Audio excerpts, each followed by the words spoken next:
Senhor me levou a compreender um pouco mais sobre a mensagem do anjo Gabriel para Maria, aí no capítulo 1 de Lucas.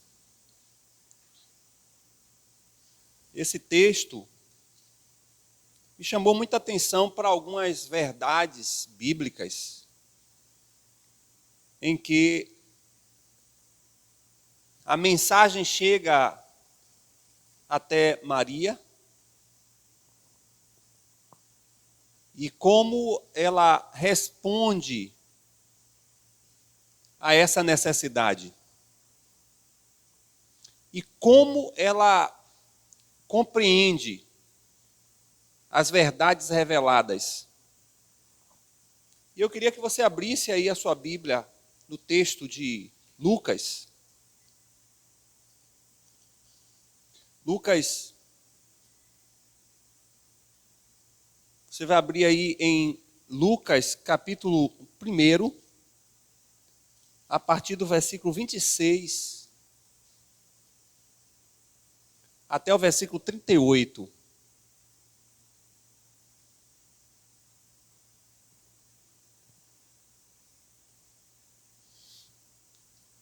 E esse texto tem algumas nuances aqui que a gente precisa se atentar e se aprofundar um pouco mais.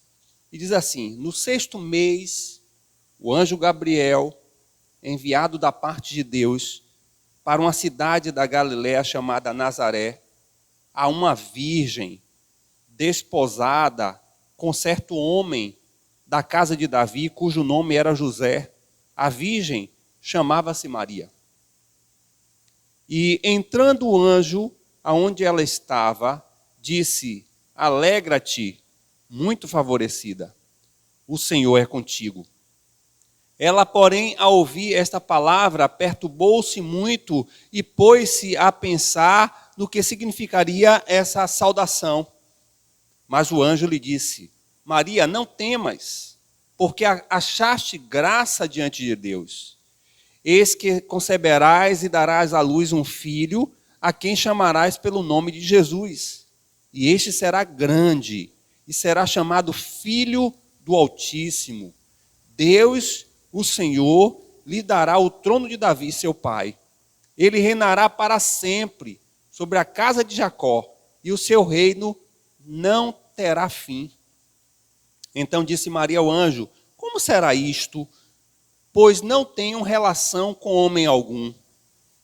Respondeu-lhe o anjo: descerá sobre ti o Espírito Santo, e o poder do Altíssimo te envolverá com a sua sombra. Por isso também o ente santo que há de nascer será chamado Filho de Deus. E Isabel, tua parenta, igualmente concebeu um filho na sua velhice, sendo este já o 6º mês para aquela que dizia ser estéril. Porque para Deus não haverá impossíveis em todas as suas promessas. Então disse Maria: aqui está a serva do Senhor, que se cumpra em mim conforme a tua palavra. E o anjo se ausentou dela. Muito obrigado, Senhor, por essa rica e maravilhosa palavra. Queremos compreender como ela pode ser aplicada em nossas vidas. Queremos compreender o que o Senhor tem a nos ensinar a partir dela, pela poderosa iluminação do Teu Espírito. Nos ajuda a colocar em prática tudo aquilo que vamos entender, discernir e compreender pelo Teu Espírito através da Tua palavra. Em nome do Senhor Jesus. Irmãos, o conceito secularista, o conceito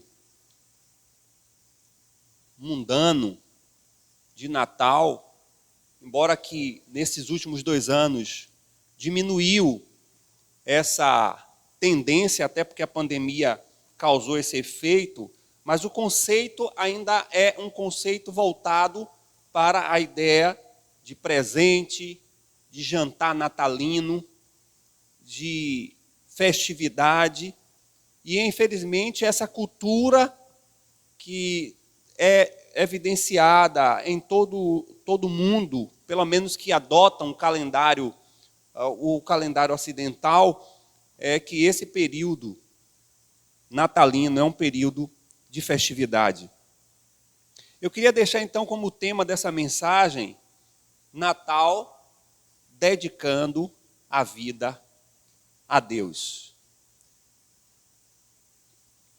O que nós vamos ver é que nesse contexto em que lemos aqui, Natal passa a ser um chamamento consciente para o cumprimento de uma missão que temos em Deus.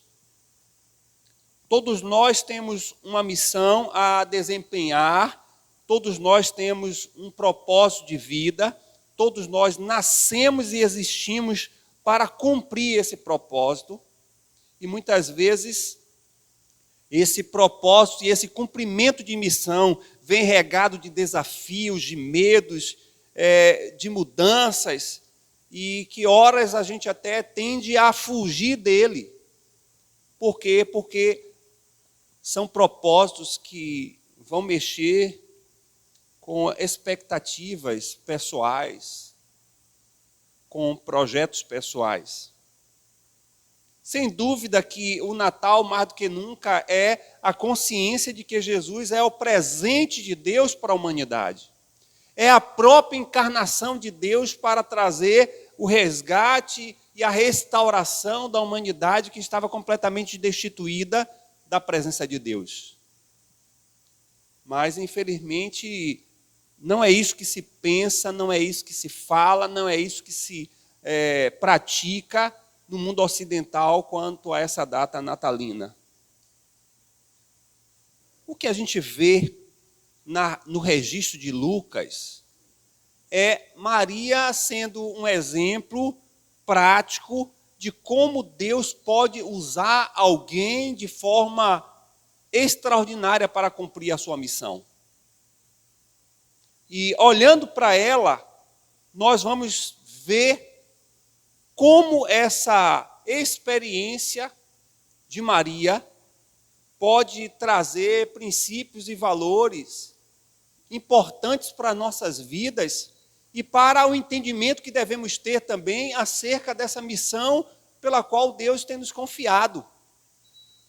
De, enquanto viver, enquanto existir, estarmos aqui para cumprir com os seus propósitos através da nossa vida. O versículo 26 e do versículo 26 ao versículo 28, nós vamos encontrar o primeiro fundamento, ou a primeira característica, ou a primeira marca da vida e da concepção de Maria quanto ao espírito verdadeiro do Natal. Natal é um chamamento único, pessoal e intransferível. E aí nós vamos encontrar o texto falando que Gabriel vai especificamente a uma cidade, ele encontra com uma pessoa que há o registro bíblico até que tem nome, e na maioria das vezes as experiências que a gente encontra à luz das Escrituras ocultar, inclusive, o nome das pessoas, mas aqui o registro deixa claro quem é a pessoa, onde ela vive e com quem ela se relaciona, porque o chamamento para a vida de Maria foi um chamamento muito pessoal, foi um chamamento muito único e foi um chamamento muito específico. E como os propósitos de Deus eles precisam ser realizados, eles não podem ser frustrados, então Deus determina o tempo, o lugar e a pessoa certa para realizar os seus planos. Natal é consciência que devemos ter de que também nós fomos chamados de forma pessoal, única e intransferível para cumprir com o propósito que Ele tem nos confiado. A gente vê de forma muito específica no decorrer do texto, em que vai até a Maria a mensagem do Senhor àquela virgem nazarena, aquela mulher simples, aquela mulher que está ali sendo desafiada a cumprir uma missão preciosa, e é algo muito voltado especificamente para aquela mulher. As razões pelas quais o Senhor escolheu Maria tem a ver com a própria soberania de Deus. Da mesma forma que a escolha que Ele faz para cada um de nós, para cumprirmos o plano maior de nós vivermos aqui, como também o plano específico das nossas vidas, porque o plano maior todos nós estamos imbuídos de fazer, mas o plano específico é um plano de Deus para cumprirmos dentro dessa dimensão do maior, aquilo que de fato cada um de nós devemos contribuir de forma pessoal.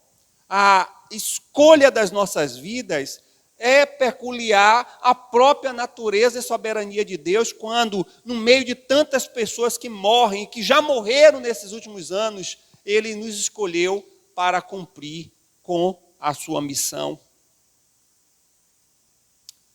Ele escolheu cada um de nós. E Ele fez isso reconhecendo que tudo que nós temos e que nós somos deve ser para cumprir com gratidão a missão que Ele nos confiou. Tudo que somos constituídos, todas as nossas bagagens, todas as nossas capacidades, todas as nossas debilidades, tudo que nós somos de verdade, tem a ver com aquilo que é a ação de Deus para cumprir a sua missão. Então aprendemos pela luz da palavra, através das promessas das Escrituras, que devemos acolher, encarnar, vivenciar, aprofundar, ruminar e fazer crescer e fazer se desenvolver de maneira que nos molde cada dia mais para o plano que Deus tem para as nossas vidas no cumprimento dessa missão. Esse texto do capítulo 1, quase todo, nos ensinando a visão de Deus para a vida de Maria e a sua missão. E aí a gente aprende que nesse princípio de que o Natal é, de fato, um chamamento único, pessoal, intransferível, nós podemos então tomar como princípio de que você é escolhido ou escolhida de Deus para fazer aquilo que apraz a Ele. E eu olho que para esse texto, para a singularidade em que Deus separa essa mulher, mas o que eu olho nesse chamamento é muito mais do que a pessoa de Maria. O que o texto nos traz à consciência é muito além das suas capacidades e da sua individualidade. O texto olha e nos faz olhar para a graça de Deus, muito mais do que para a pessoa de Maria. O anjo, aproximando-se dela, disse: alegre-se, agraciada, o Senhor está com você. Muito mais do que olhar para Maria, e esse é o grande erro da igreja romana, é olhar para Maria do que olhar para a graça de Deus. E aí nessa escolha pessoal, nessa escolha única, intransferível, nós vamos encontrar o próprio anjo falando de como deve ser esse serviço. E a primeira coisa que ele vai dizer é que devemos servir pela graça de Deus. E é por isso que o anjo olha para ela e diz agraciada, não porque ela fosse uma mulher cheia de graça, mas porque a graça de Deus derramou sobre ela.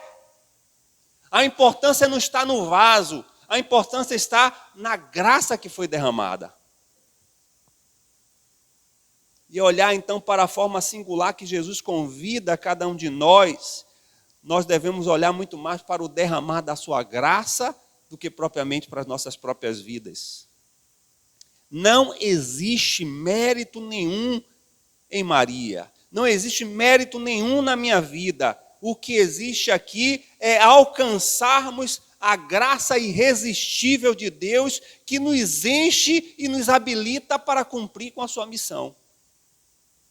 Ou seja, a primeira característica de alguém que foi chamado para servir ao Senhor, dedicado para servir ao Senhor de forma individual, é ter a consciência de que não é porque estamos servindo, não é porque fomos chamados para servir, mas porque é a graça de Deus que nos habilita, que nos alcança e que nos torna aptos para servir melhor.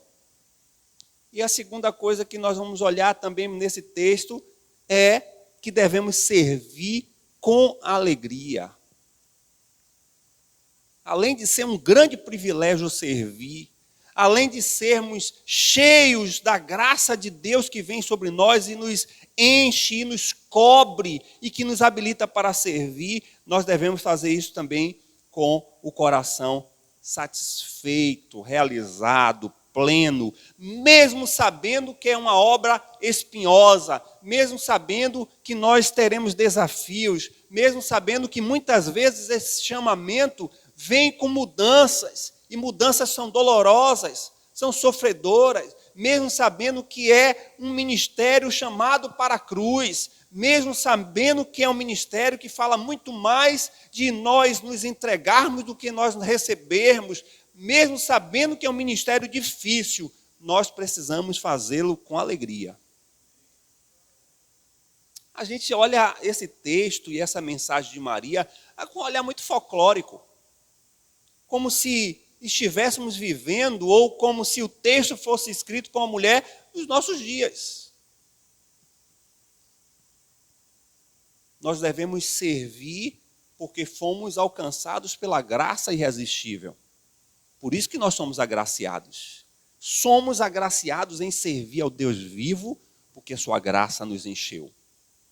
Servimos de forma pessoal, de forma única, intransferível, porque Ele nos faz servi-lo com alegria. E a alegria produz prazer e satisfação na dedicação do Senhor e à sua obra. Segunda coisa que nós vamos encontrar acerca da consciência do Natal está no versículo 28 ao versículo 30. Natal é assumir o risco de viver os planos de Deus. Natal é assumir o risco de viver os planos de Deus. E o anjo então se aproxima dela e disse: alegra-se, agraciada, o Senhor está com você. Maria ficou perturbada com essas palavras, pensando no que poderia significar essa saudação. Mas o anjo lhe disse: não tenha medo, Maria. Você foi agraciada por Deus. Irmãos, se nós formos observar todas as dimensões e fases da vida de Maria, a partir dessa revelação, a partir desse comissionamento, nós vamos aprender que há, de forma muito clara, na vida de Maria, uma vida de plena obediência, anulação e dedicação. O preço para ela cumprir com a missão que foi confiada a Deus à sua vida, ela foi regada por obediência, anulação e dedicação. Porque Natal é assumir o risco de viver os planos de Deus. Qual é o contexto? O contexto é totalmente desfavorável para a vida de Maria. E o maior desafio que Maria tem não é um contexto dos riscos pessoais, familiares, sociais e religiosos, mas o maior desafio que Maria tem é aceitar o plano de Deus, o propósito de Deus e abrir mão dos seus próprios sonhos. Eu acho que esse é o maior desafio que nós temos quando fomos chamados para servir a Jesus. E eu digo não apenas como um desafio, mas a forma em que é incompatível vivermos a jornada nessa terra, achando que podemos agradar a Deus e agradar nós mesmos. Vamos olhar para a vida de Maria a partir dessa revelação e vamos observar que ela vive completamente para obedecer à vontade de Deus, para acompanhar e assistir Jesus nos seus desafios e em sua missão, e anular sua própria vida para cumprir em si mesmo os planos que Deus tem para si. Eu vejo uma igreja muito absorvida pela necessidade de se relacionar com Deus para que Ele cumpra, abençoe os seus planos pessoais. A prioridade da nossa jornada de vida tem sido termos as nossas próprias vontades e sonhos no centro. Eu acho que em algum momento, eu digo nós enquanto igreja, a igreja de Cristo, de modo geral, eu acho que a gente não se atentou verdadeiramente para compreender o que é discípulo ou discipulado de Cristo. E eu vejo muito as pessoas muito cheias de si. E são importantes e fazem de si mesmos o centro de tudo que envolve a vida cristã. É por isso que a gente encontra muita gente frustradas, decepcionadas, desigrejadas, porque de alguma forma foram frustradas em suas relações, em seus sonhos, em suas perspectivas de viver a vida cristã. Tem pessoas que estão no meio da congregação porque querem ser reconhecidas, valorizadas, engrandecidas. Precisam encontrar em si mesmos o caminho de autoaceitação. E aí estão no lugar errado. Por isso que eu vejo que muitas pessoas, por terem sido frustradas em seus desejos e sonhos de serem reconhecidas,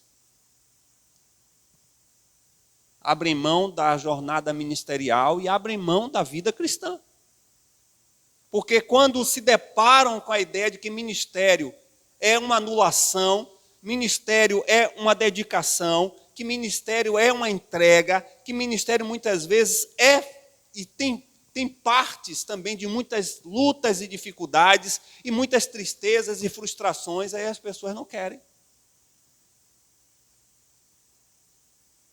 Muitos chamados ou muitos chamamentos olham a parte teoricamente bonita do ministério, a parte do reconhecimento, né? Então eu quero ser pastor, eu quero estar à frente de ministério porque no dia do pastor todo mundo dá presente ao pastor, reconhece que o pastor é bênção. Ministério é um caminho de lutas. Ministério é assumir riscos. E diria, inclusive, que grandes dificuldades que ministros passam à luz da família é porque não sabem equalizar e não sabem, muitas vezes, até mesmo brindar as suas famílias diante de tantas dificuldades que sofrem enquanto lideram. E a família não aguenta. E dissolve e arruína o ministério de muitos homens de Deus.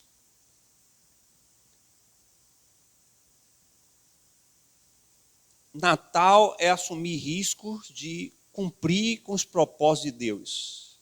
Para o contexto cultural da sua época, Maria teria sua honra e a sua integridade comprometida.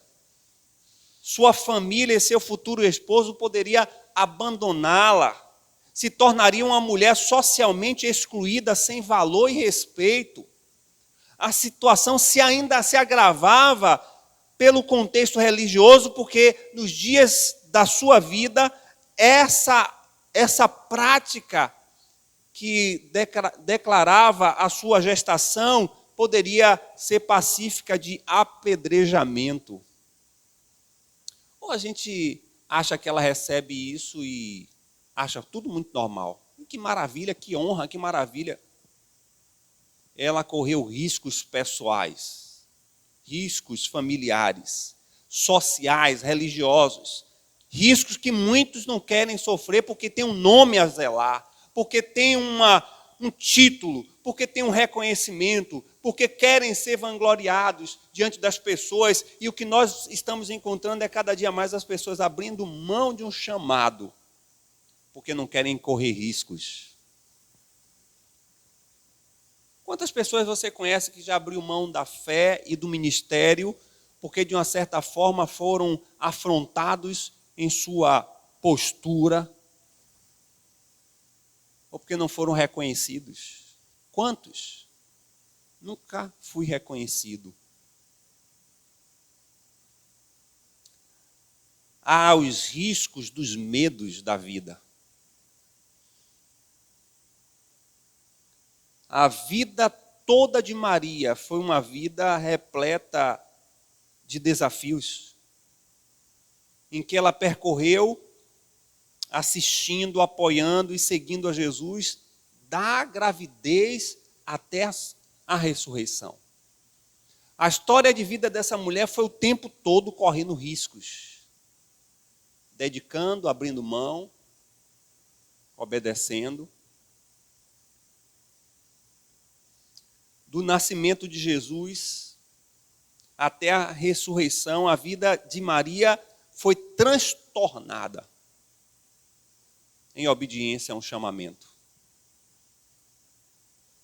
Se existem todas as prerrogativas de cuidados gestacionais, pelos quais os médicos nos orientam, nos dias de hoje, em que a gente tem toda a tecnologia, tem todo o transporte necessário, toda a logística para sustentar uma gestação, imagine o que Maria passou, tendo os seus dias iniciais que fugir para o Egito,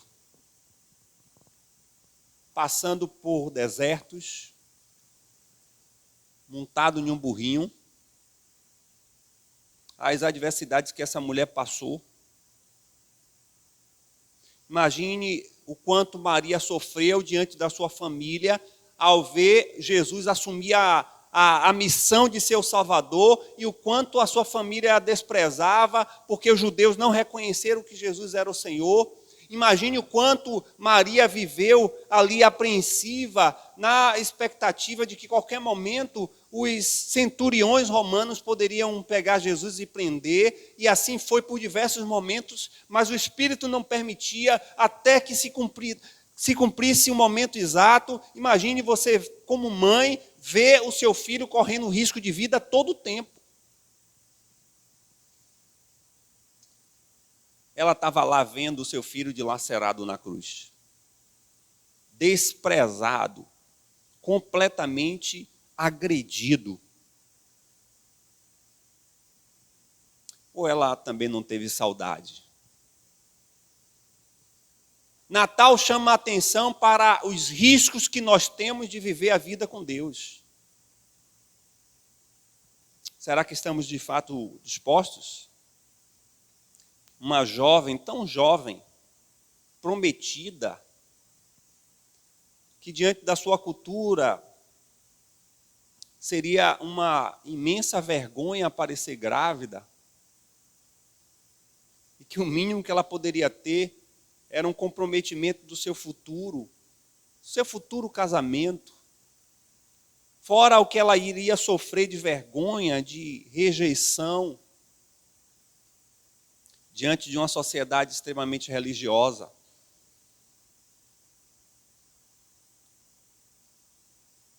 Natal é correr risco de vida. Quantos dos nossos irmãos estão correndo risco de vida por amor a Cristo? O versículo 31 ao versículo 33 nos chama a atenção para uma outra realidade. Natal nos lembra da proclamação de Deus. E diz: você ficará grávida e dará à luz um filho, e lhe porá o nome de Jesus. Ele será grande e será chamado Filho do Altíssimo. O Senhor Deus lhe dará o trono de seu pai, e ele reinará para sempre sobre o povo de Jacó. O seu reino jamais terá fim.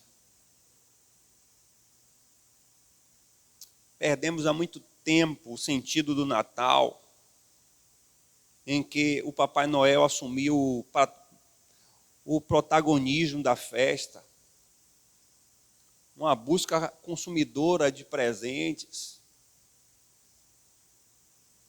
um desespero de correria para fazer um jantar esplêndido. Mas tudo isso não é o sentido do Natal. A ênfase do Natal não é em Maria. A ênfase do Natal é Jesus. Você ficará grávida e dará à luz um filho e lhe porá o nome de Jesus. A ênfase da mensagem do anjo estava na criança e não em Maria. O filho seria grande, não ela. O nome da criança resumiria todo o propósito de Deus para a humanidade. E ao mesmo tempo que o texto nos dá todos os fundamentos do plano de Deus para a humanidade, porque em Maria, através dessa mensagem, a proclamação do reino de Deus se concretizaria. Engraçado que ela tem conhecimento do maior plano e único de Deus para a humanidade. Ela recebe a mensagem com prioridade. Ela diz, olha, ele será Jesus, o Salvador, o rei herdeiro e legítimo. Maria recebe de primeira mão o plano de Deus, aquele plano que durante séculos estava na eternidade, agora é revelado àquela mulher.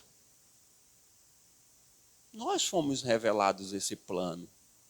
Nós temos conhecimento desse plano, e esse plano é lembrar que Jesus é a proclamação da restauração da humanidade diante de Deus. Quantos estão ocultos? Quantos estão desconhecidos desse plano? Mas o Espírito Santo de Deus nos revelou essa mensagem gloriosa, que é a mensagem do Evangelho. Assim como Maria, que recebeu de primeira mão essa mensagem, que é a proclamação do Evangelho, que é Jesus, o seu nascimento para a salvação da humanidade, nós recebemos essa mensagem maravilhosa no poder do Espírito Santo para que possamos proclamar, anunciar para todas as pessoas. E ali o Senhor apresenta para Maria, através da revelação trazida pelo anjo, todo o conceito da cristologia. Ele traz a encarnação de Jesus, darás à luz um filho, traz a identidade filial, e ele será o Filho do Altíssimo. Também traz a ideia do reinado herdado legalmente, quando diz que ele assumirá o trono de Davi e reinará para sempre, e é revelado também o eterno reinado de Jesus. Ou seja, ali estava centrando completamente o Evangelho do Senhor para a vida de Maria. Ela estava recebendo de primeira mão todo o conteúdo do Evangelho. Você tem o Evangelho do Senhor Jesus revelado pelo Espírito Santo de Deus. Nós temos conhecimento da encarnação de Jesus. Nós temos conhecimento do qual ele era o único Filho de Deus. Nós temos conhecimento do seu reino, do reino que foi trazido, implantado e que nós estamos desenvolvendo aqui na terra, mas também nós temos conhecimento do seu reino que será eterno e que reinaremos com ele. O que nós iremos fazer? O que nós precisamos fazer é proclamar a mensagem do Evangelho. Natal é proclamar a mensagem do Deus que encarnou para trazer a salvação para toda a humanidade. E que eu tenho conhecimento sobre isso. E que preciso proclamar. O versículo 34 ao versículo 35 chama a atenção para um outro conceito. Natal é resposta aos nossos questionamentos. E diz, perguntou Maria ao anjo, como acontecerá isso, se sou virgem? O 35 diz: o anjo respondeu: o Espírito Santo virá sobre você, e o poder do Altíssimo a cobrirá com a sua sombra.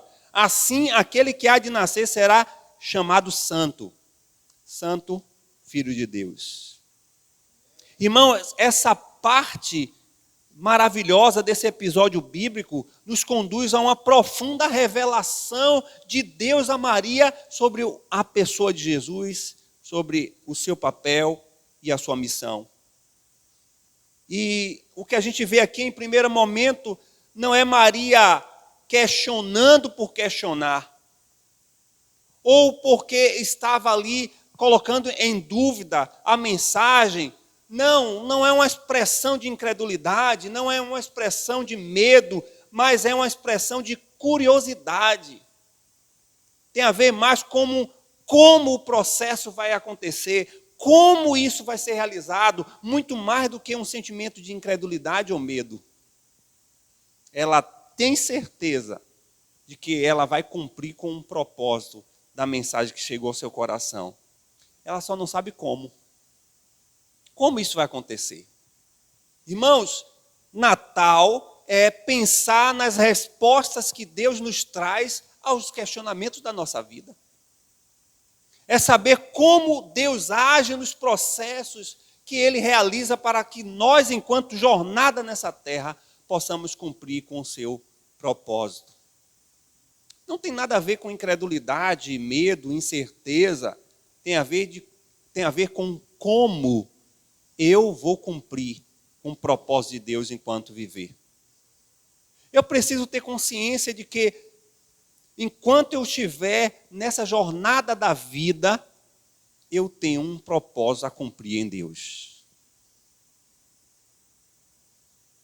E eu acho interessante que esse questionamento de como isso pode acontecer, o próprio anjo responde. Porque o próprio Deus, ele responde aos nossos questionamentos. A experiência com Deus marca o discernimento e o entendimento de como seu poder age. Interessante que muitas vezes nós ouvimos a mensagem, ouvimos testemunhos, temos plena consciência e conhecimento de que Deus age, opera, que o seu poder é real, mas isso passa a ter um entendimento mais profundo quando nós passamos por nossas próprias experiências com Deus. Eu quero experimentar como Deus age, como Deus faz, como Deus realiza. Eu quero viver na minha vida de maneira singular o operar do Espírito Santo de Deus. Mas isso só acontece quando eu tenho uma experiência própria do próprio agir de Deus de maneira sobrenatural, de maneira que chegue até o meu entendimento, a minha percepção e o meu discernimento de que é Deus operando na minha vida. Nós só vamos saber se Deus ele é libertador se eu tiver uma experiência de libertação. Nós só vamos saber se Deus é provedor se eu tiver uma experiência da sua provisão. A experiência com Deus marca o discernimento e o entendimento de como o seu poder age. Eu acho que é nesse aspecto da pele, da experiência, da vivência, do viver dia a dia com Deus, que a igreja se perde. Quantas vezes eu já ouvi até líderes falar, e não quero levar em consideração interpretação, nem concepção teológica, mas quantos líderes acreditam que Deus não é capaz de curar nos dias de hoje? Quantos líderes, conhecedores da palavra, conhecedores da doutrina bíblica, fala profundamente e ensina para as pessoas, inclusive, de que essas coisas foi um relato apostólico, foi um relato patriarcal, isso ficou na história bíblica, mas para os dias de hoje não é possível. são os negacionistas, quem sabe. Mas eu também já vi pessoas que negavam os modos operantes de Deus para hoje, mas quando passaram por experiências extraordinárias, mudaram os seus conceitos.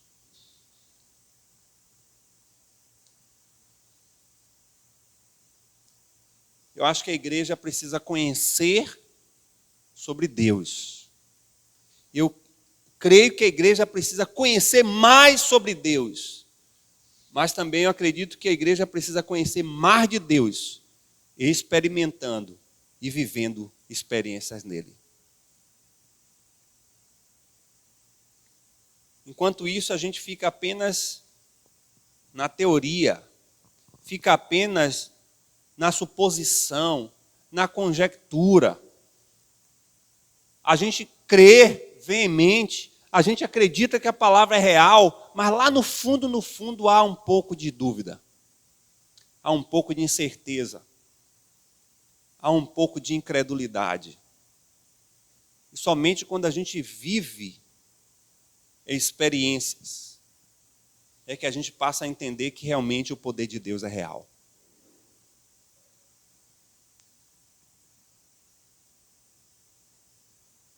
Eu tive os fundamentos da fé cristã numa igreja extremamente tradicional, onde até se inibia, se proibia as manifestações do poder de Deus. Porque o que mais se dava de ênfase era o ensino da palavra, a doutrina bíblica, o conhecimento da palavra.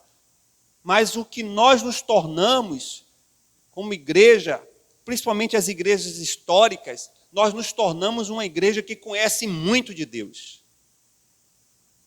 Se é que conhece. E pouco se experimenta do seu poder. Porque há muita incredulidade, há muito questionamento. E eu já tive experiência de percorrer algumas comunidades cristãs em que as pessoas falam que Deus cura, que Deus restaura, que Deus revela, que Deus faz milagres, mas são incrédulas ao ver Deus agir. Como é que isso vai acontecer? Você vai receber a cobertura do Espírito. Acho interessante essa expressão que Lucas registra. E o poder do Espírito te cobrirá. Parece que é a mesma leitura que Paulo vai fazer quando ele fala em sermos cheios, em sermos cobertos, em sermos completamente plenos do poder do Espírito Santo. E é a mesma revelação que Jesus também traz para Lucas, no capítulo 1, o texto, versículo 8 de Atos, quando diz que recebereis ao poder e sereis cobertos, sereis plenos, sereis cheios do Espírito Santo. Eu acho que o que falta é a igreja vivenciar a certeza de que Natal é a resposta da cobertura do Espírito Santo sobre os nossos questionamentos. Será coberto, Maria, pelo poder do Espírito Santo de Deus. Essa cobertura que Lucas faz é a mesma correlação que se faz para criar, para recriar todas as coisas. Porque é sobre essa sombra recriadora, ou criadora em alguns momentos, é que o Espírito Santo agia, a começar com a recriação do universo. E diz que o Espírito, a sombra do Espírito Santo, refez toda a terra sem forma e vazia. Não existe vida cristã sem a cobertura, o agir, o enchimento, o poder do Espírito Santo de Deus. Ele é capaz de criar do nada e recriar do que foi desolado. Maria, o que é impossível para você ver, Maria, o que é questionamento do modus operandi do meu agir, você vai ter conhecimento, porque o Espírito Santo de Deus vai criar porque Ele vai cobrir a sua vida da presença dEle. Natal é ser coberto pelo poder do Espírito Santo de Deus. E aí ele responde para ela dizendo que Deus usa as impossibilidades para nos ensinar a responder os nossos questionamentos. Nem sempre, cientificamente e racionalmente, nós teremos uma justificativa lógica para os nossos questionamentos. Até porque nós estamos sendo ensinados a tornar tudo científico, a tudo racional. Mas relação com Deus vai no campo da forma sobrenatural do seu agir. Do ver as impossibilidades pela forma em que Deus age. E ele responde para Maria dizendo, olhe, você está me questionando como isso vai acontecer, como é que essa coisa vai acontecer. Cientificamente era impossível aquela mulher engravidar, porque ela não tinha relação com homem algum. Mas aí o anjo diz, olha, você não vê sua parenta Isabel? Ela engravidou. Aí o versículo 36 diz, Isabel, tua parenta, igualmente concebeu um filho na sua velhice, sendo este já de 6 meses. Porque, Maria, fazer as coisas na sua concepção vai ser impossível.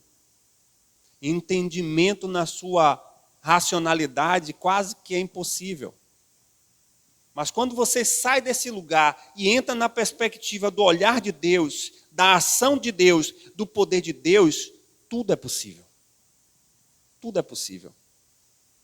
E ele traz esse exemplo que era um exemplo relacional, era um exemplo que estava diante dos seus olhos, como se o próprio anjo dissesse, Maria, você está perguntando como isso vai acontecer? Como aconteceu na vida de Isabel, vai acontecer na sua vida, porque o Espírito Santo de Deus vai te cobrir e vai fazer acontecer esse milagre. Irmãos, nossa dimensão de incredulidade é tão grande que a gente consegue ver experiências no outro, a gente consegue ver diante dos nossos olhos, temos até discernimento de ver as coisas acontecerem espiritualmente, mas a gente não consegue conceber. Por quê? Porque nós somos muito racionais. Nós buscamos respostas para tudo. E nem sempre Deus nos dá respostas para certos questionamentos.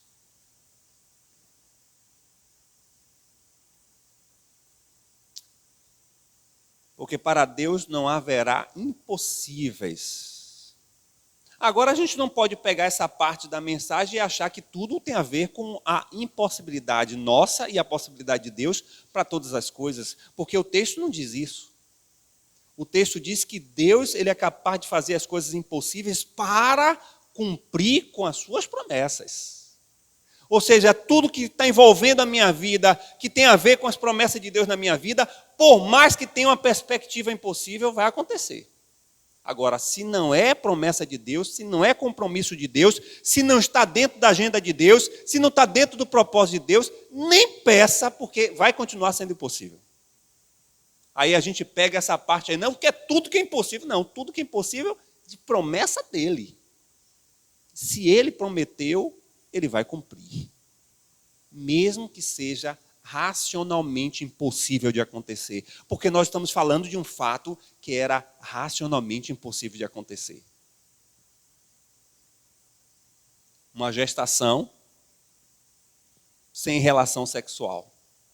Impossível. Nesse entendimento, né? Nós estamos vivendo novas tecnologias, né, irmãos? Mas nesse tempo era impossível. Mas por conta das promessas, aquilo que é impossível para nós, é possível para Deus. A compreensão espiritual das coisas de Deus sempre acontecerão mediante o poder do Espírito Santo. Não há possibilidade de entendermos verdades, princípios, valores e ações de Deus na capacidade humana, na força, no poder, no intelecto, na racionalização, porque é impossível. Precisamos lembrar que o poder de Deus, as coisas são criadas, são construídas e são recriadas.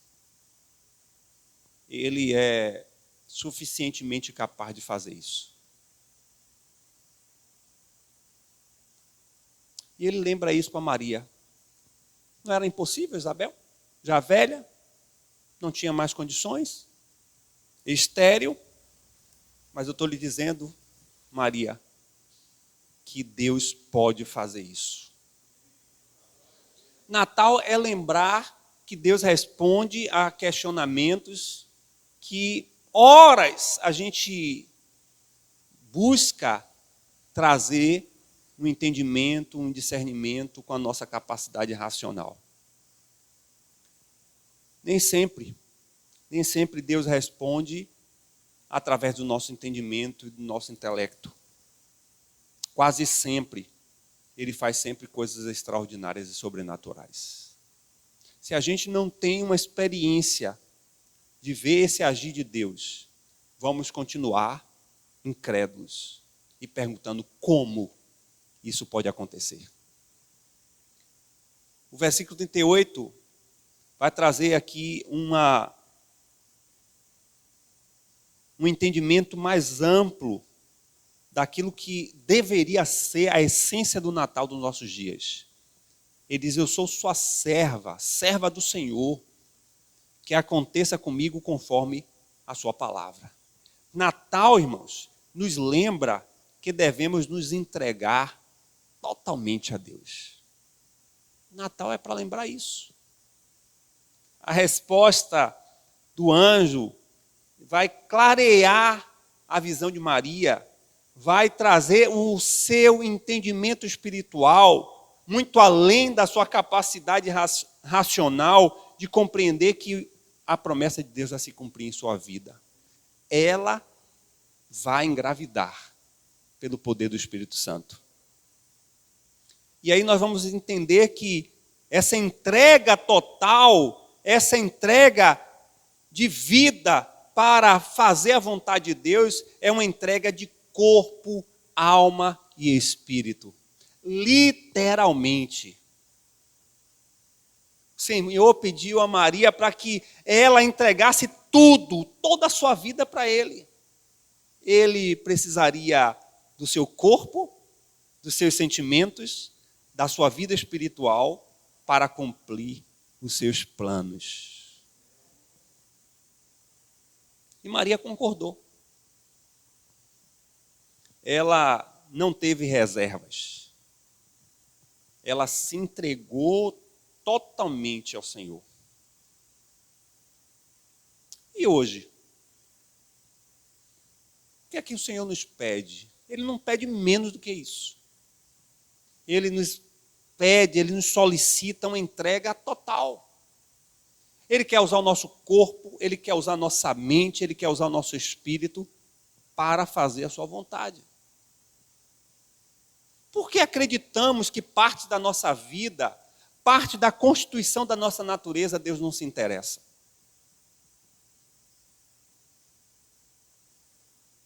Ela está pronta a obedecer e a oferecer a sua vida, seu ventre, sua alma, seus sonhos, sua vida para Deus.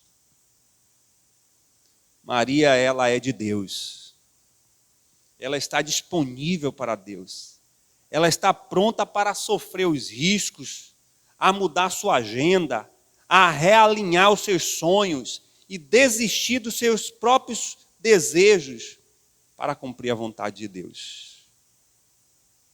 Natal é viver o conceito mais pleno da palavra serviço. Serviço. Maria usa essa expressão quando responde ao anjo dizendo, sou serva do Senhor. Ô irmãos, como a gente precisaria nesses dias ter essa consciência natalina? Dizer, Senhor, sou tua serva, teu servo. A identidade de servo tem sido cada dia mais esquecido no meio eclesiásticos e secularistas. Ninguém quer mais servir a ninguém se não for por interesses próprios. Ninguém quer mais fazer nada pelo outro, sem esperar algum benefício. As pessoas até são proativas em querer servir, mas também são proativas em querer ter interesses já previamente maquinados. Nós estamos assim nas relações pessoais, nós estamos assim nas relações trabalhistas, e estamos assim também nas relações eclesiásticas. O que eu vou ganhar em troca? Natal, irmãos, é lembrar que nós somos servos do Senhor. O conceito de servir tem sido muito esquecido no meio da igreja. Se a igreja não sabe mais o que é servir, ela perdeu a sua identidade. Eu creio que assim como o conceito de servir, nós temos outros conceitos que já foram muito tempo perdidos. Como o conceito de relacionamento com Deus, de amizade e tantos outros. Mas aqui o foco é servir. E servir, irmãos, é um dos elementos fundamentais da edificação da igreja. Não existe igreja forte, crescida, sem serviço. Sem dedicação, sem entrega. Sem ministério, sem disponibilidade, sem voluntariado, sem colocar a mão na obra. O que nós estamos aprendendo hoje é totalmente contrário ao que Maria nos ensina. É isso, é esse modo que o Senhor vai operar, é esse plano para a minha vida, sou tua serva. Sou tua serva. Irmãos, ceder à vontade de Deus requer um preço alto. É isso mesmo. Mas esse preço tem a ver com um processo de conversão. E eu relaciono muito a abrir mão da vontade com a conversão, porque quem tem consciência de conversão não tem a valorização da sua própria vida. Mas quando você vê alguns que se dizem cristãos, discípulos do Senhor, querendo se deslocar, querendo de uma forma ou de outra, se eximir de alguma coisa que implica no serviço do Senhor, até porque quer a veemência, quer de fato ser reconhecido pelas pessoas, então o caminho da conversão é um caminho perigoso. Ou até questionável. Maria teve mudança de planos. E mudar os planos não são fáceis. José também foi visitado pelo anjo. Porque se não fosse desse jeito, ele abandonaria Maria. Ceder à vontade de Deus requer um plano, mas também um preço. Eis-me aqui, Senhor, sou tua serva. Será que ela avaliou os riscos? Será que ela avaliou a sua própria perda de vida? Mas conversão é essa entrega. Eu estava ouvindo essa semana alguém falando, e eu não quero fazer nenhum pré-julgamento no que eu vou citar, mas alguém questionando uma artista famosa aqui no Brasil, que foi para as redes sociais porque estava se questionando, fazendo shows e louvando dentro da casa de oração. E alguém questionou a incompatibilidade disso. E essa artista foi para redes sociais e respondeu, para quem está dizendo que eu vou para os meus shows, fico estimulando, né? Estimulando a traição, estimulando a sensualidade, e depois eu vou para a casa de oração, eu quero responder para você que Deus me conhece. Deus me conhece, sabe o que eu estou fazendo, e esse é o meu trabalho, eu não vou abrir mão do meu trabalho. E quando eu vou para o altar para cantar, para celebrar, Ele me conhece. E sabe o que eu estou fazendo de coração. Aí eu pensei assim, por que não abre mão da fama? Por que não abre mão da fama, do glamour, do reconhecimento, da glória? Irmãos, nós estamos vindo para o Senhor assim. Nós queremos ser reconhecidos pelas pessoas, fazemos porque queremos ser vistos, fazemos porque queremos receber um tapinha e dizer assim, poxa, parabéns que você fez. Como se isso fosse importante no reino de Deus. Eu pensei assim, Maria poderia chegar para Gabriel e dizer, olha, está aí posto, já perguntei como isso vai acontecer, o que vai acontecer, estou aqui, mas agora eu quero colocar minhas condições. Eu posso perder minha vida, perder meu futuro marido, perder minha... É assim que ela faz?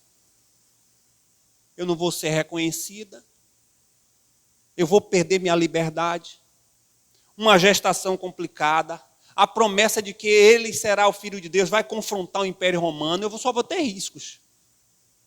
Então, Gabriel, eu quero te dar aqui 2 ou 3 condições para eu aceitar esse convite. Foi assim que ela falou? Depois que ele explicou tudo, aí você vai engravidar do poder do Espírito Santo, ele vai ser o Filho de Deus, ele vai ser o herdeiro de Davi, o seu reino vai ser eterno. Ela não questiona e diz, eu aqui, sou sua serva. Isso é conversão. Conversão é serviço.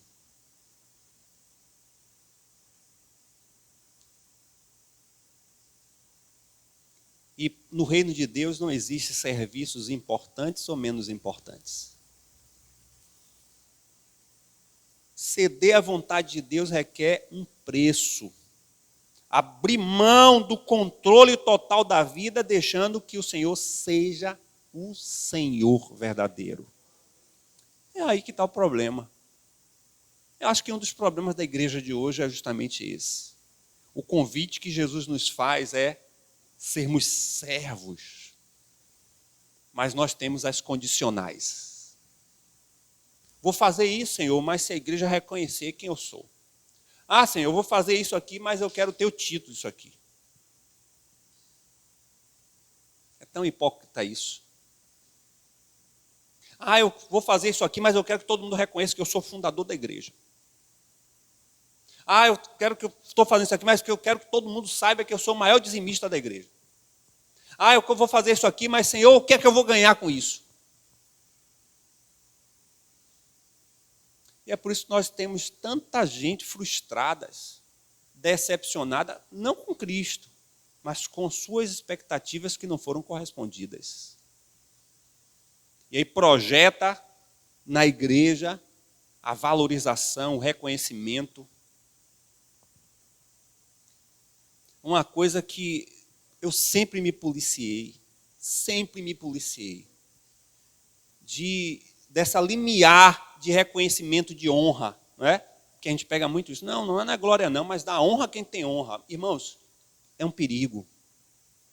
É um perigo por conta da velha natureza. A gente dá honra hoje, amanhã a gente quer glória. Como é difícil abrir mão.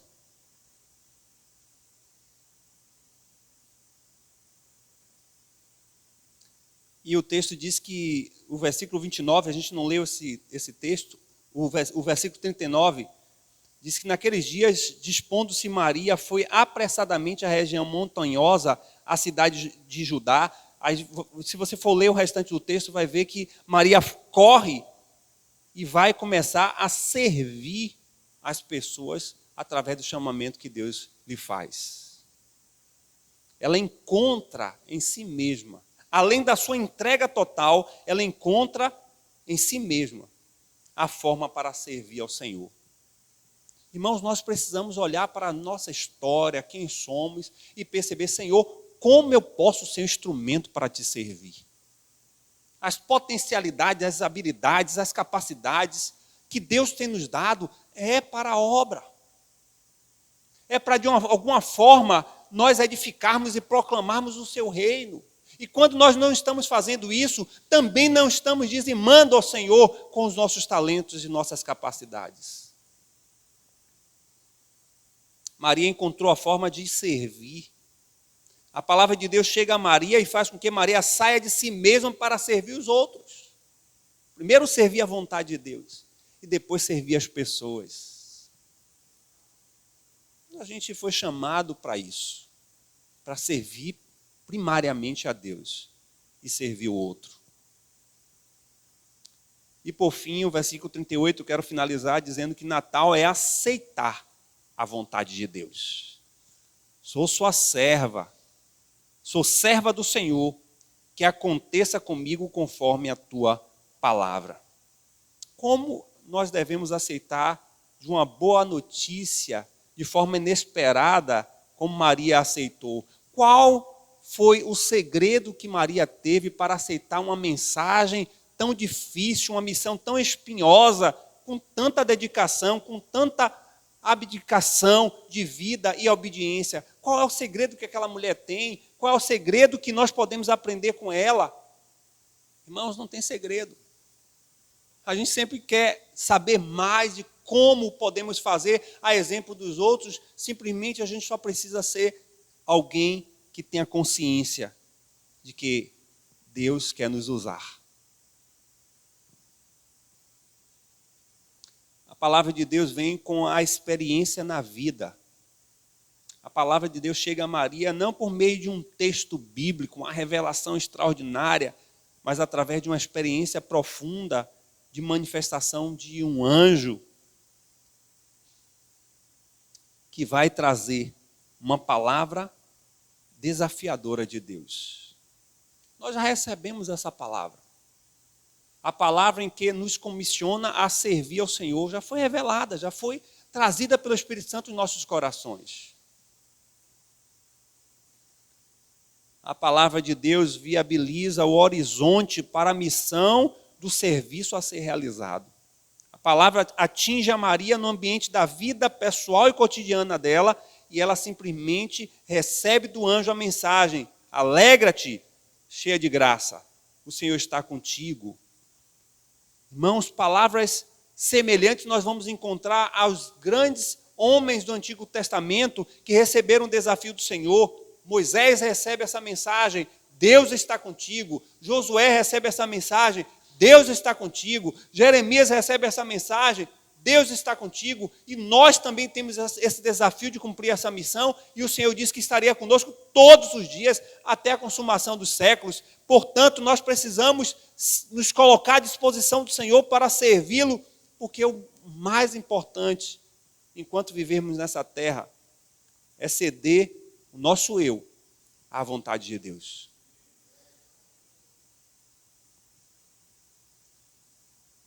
Não tenha medo na palavra revelada de Deus para você. O anjo diz: não tenha medo, Maria. Você vai cumprir esse propósito de Deus. A aceitação de Maria nesse papel transcendental era algo que trazia para ela um grande desafio. Mas ela entende, pelo poder do Espírito Santo de Deus, que ela é uma serva e veio para essa vida para servir.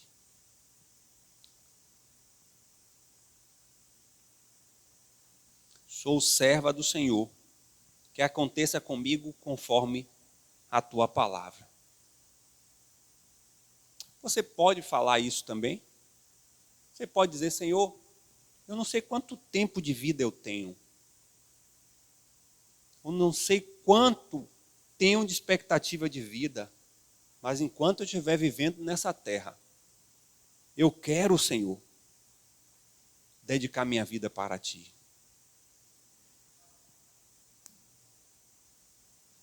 Natal nos lembra do grande desafio de viver e proclamar a salvação em Jesus Cristo. Natal é um chamamento único, pessoal e intransferível. Natal é lembrar da proclamação de Deus que nos confiou para que possamos cumprir. Natal é responder aos nossos questionamentos com o como de Deus agir. Natal é lembrar que devemos nos entregar totalmente a Ele. Natal é aceitar a vontade de Deus para a minha vida. Diante de tudo que aprendemos com o exemplo de Maria, devemos viver de forma semelhante, fazendo de nossa vida e de nossa existência a razão de glorificar a Deus e fazer o seu nome conhecido. Quantos estão dispostos a responder ao Senhor nessa manhã, dizendo: Senhor, cumpra em mim a tua palavra,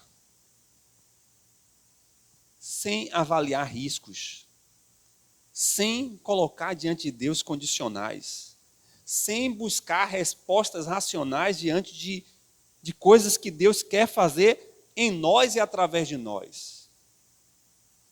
Quantos estão dispostos a, nesse Natal, nesse tempo natalino, dizer: Senhor, dedico a minha vida ao Senhor? Foi isso que ela fez. Sou serva do Senhor. Cumpra-se aquilo que é a tua vontade. Irmãos, são muitos riscos que a gente tem. Principalmente para quem está em ministério. Eu já participei de muitos concílios. Eu já lecionei para muitos vocacionados ou ditos vocacionados para ministério pastoral. Para ministério no modo geral. E sempre tentei, sempre busquei transmitir a ideia de que a prática ministerial é muito mais do que o folclore que se tem sobre o reconhecimento, a fama e a glória que se exige de um ministério. Uma das poucas pessoas que eu questionei no concílio, eu nunca fui um questionador em concílio, porque acho que cada um tem que ter consciência do que é o seu chamado, mas poucas vezes eu questionei. E dos meus questionamentos a um concílio último que nós tivemos participando, eu perguntei ao candidato: você entende que o ministério pode frustrar todos os seus sonhos e expectativas de vida e de ministério? E de que você pode concluir essa jornada com 30, 40 ou até 50 anos de ministério e não vai ter reconhecimento de ninguém e de nada? Você está consciente disso? E o candidato olhou assim para mim: Estou consciente. Eu disse: que o Espírito Santo de Deus te dê o discernimento e o conhecimento de que essa resposta que você está dando seja, de fato, de verdade, conhecimento do que te espera nessa jornada. E é interessante que, com pouco tempo, eu pude ter a oportunidade de lembrar essa pessoa dessa resposta.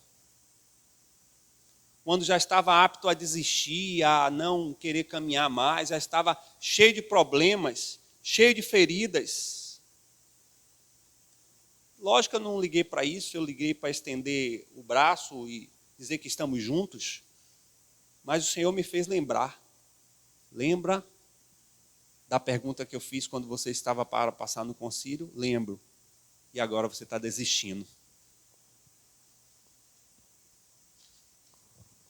Pouco tempo de luta, você já está desistindo.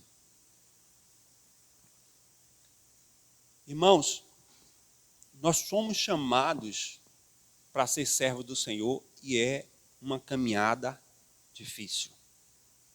É uma caminhada difícil. Infelizmente, alguns estão na expectativa de que estarão ou terão honra e glória nessa terra. É uma expectativa estranha. Por mais que sejam bem-sucedidos, por mais que tenham êxito em seus ministérios, em sua jornada, nós precisamos ter o entendimento e o reconhecimento de que nós desejamos e precisamos ouvir de Deus, na glória, o quanto nós somos fiéis a Ele. Ali sim, vai ser o lugar que nós teremos reconhecimento. Uma certa vez, e eu já quero finalizar, eu compartilhando um desses momentos difíceis de ministério com um pastor amigo, na época, era uma pessoa próxima que eu tinha, eu digo que eu era amigo porque eu me sentia amigo, mas nem sempre a gente se sentir amigo é de fato amigo. E eu compartilhando, dizendo, não, meu ministério é só luta, dificuldade, né? E a pessoa olhou para mim e disse, rapaz, eu olho para você e tem um espelho de um ministério bem sucedido. Eu digo, você está doido. Você está doido. Isso porque eu consigo ver, acontece isso na sua vida, e me tirou daquele lugar de olhar só as lutas e as crises e ver o quanto as coisas positivas aconteceram. Eu disse, eu não tinha olhado por esse ângulo. Ele disse, mas eu olho para você e me espelho. E eu confesso que eu saí dali assim meio que mais chateado que fui. Porque não me via dessa forma. Ministério é caminhada dura, irmãos. E quanto mais a gente se aproxima do fim, eu não estou falando apenas do ministério pastoral, não. Estou falando do ministério de ser servo de Deus. Isso é um ministério. É um chamamento. Quanto mais se aproxima do fim, mais desafiador será sermos íntegros a Deus, cedendo a nós mesmos e a tantos pratos que são oferecidos por esse século. Cada dia vai ser mais difícil ser discípulo de Cristo. Cada dia vai se estreitar. Cada dia vai ser mais risco e até risco de vida. A gente precisa estar preparado para esse tempo e não vai demorar. Senhor, nós lembramos pela Tua palavra nesta manhã que Natal é muito mais do que presente, ou Papai Noel, ou uma janta deliciosa, ou até um tempo festivo de final de ano. Natal nos convida a viver a essência de sermos genuinamente servos.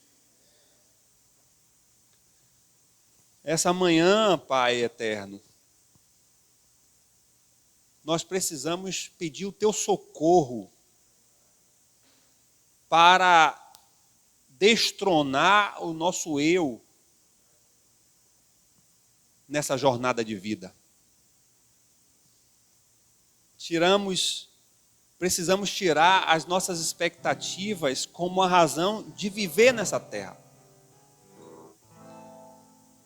Precisamos até mesmo, Senhor, reconhecer que podemos ser fiéis ao Senhor até o último dia das nossas vidas e não ter reconhecimento de homens. Nem ser valorizado por tão grande compromisso de entrega. Pai, queremos aprender também nesta manhã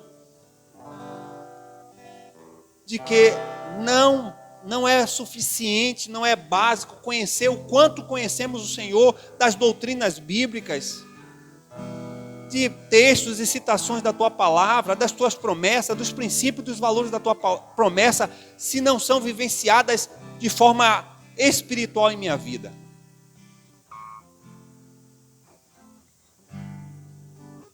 Arranca as incredulidades.